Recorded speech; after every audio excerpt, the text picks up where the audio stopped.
భీమశంకరం మహారాష్ట్రలోని అత్యంత పవిత్రమైనటువంటి ప్రదేశంలో మనం ఉన్నాం. అయితే లోపల ఉండే రెస్ట్రిక్షన్స్ వల్ల మనం ఏ విధమైనటువంటి వీడియోని ఇక్కడ తీయలేకపోయాం. ఇక్కడ కార్తీక మాసాన జ్యోతులన్నీ కూడా వెలిగించేటటువంటి జ్యోతి స్తంభాన్ని మనం ఇక్కడ చూస్తూ ఉన్నాం. తర్వాత ఇక్కడ స్వామి వారి యొక్క దివ్యమంగళ స్వరూపాన్ని చూసేటటువంటి 2 నందులు ఇక్కడ ఉన్నాయి. ఈ నందుల నుంచి స్వామి వారిని ఒకసారి అలా జూమ్ చేయండి.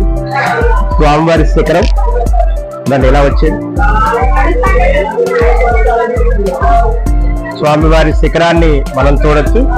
ఇప్పుడు మనం దాకిన్యం భీమశంకరం అనేటువంటి ప్రముఖ పుణ్యక్షేత్రంలో మనం ఉండడం జరిగింది.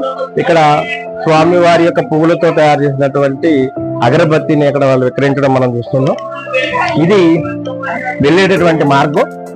ఇక్కడ పూర్తిగా మనం చూస్తూ ఉంటే ఇలా రండి, స్వామివారి యొక్క శిఖర దర్శనాన్ని మనం ఇక్కడ చూడొచ్చు అనమాట అండి. అదిగో స్వామివారి శిఖరాన్ని చూడండి. పవిత్రమైనటువంటి శక్తి స్వరూపులైనటువంటి దుర్గామాతను అందించేటువంటి నవరాత్రి మహోత్సవాలలో ముఖ్యంగా స్వామివారి దైవ దర్శనం అత్యంత పవిత్రంగా సహ్యాద్రి పర్వత శ్రేణుల మధ్య వెలుగుతున్నటువంటి క్షేత్రాన్ని మనం చూస్తూ ఉన్నాం.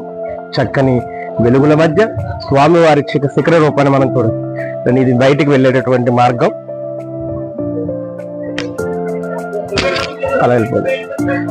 తర్వాత మన శిఖర దర్శనాన్ని పూర్తి చేసుకున్న తర్వాత పాసనం, స్వామివారి ప్రసాదం, నువ్వుల ప్రసాదం ఉంది రోజు. ఇది మా టీం మొత్తం ఇక్కడ ఉండొచ్చు. వీళ్ళంతా కూడా ద్వాదశ జ్యోతిర్లింగాల్లో ఒకటైనటువంటి దాకిన్యం భీమశంకరం దగ్గర మనం వీరిని చూడడం జరుగుతుంది.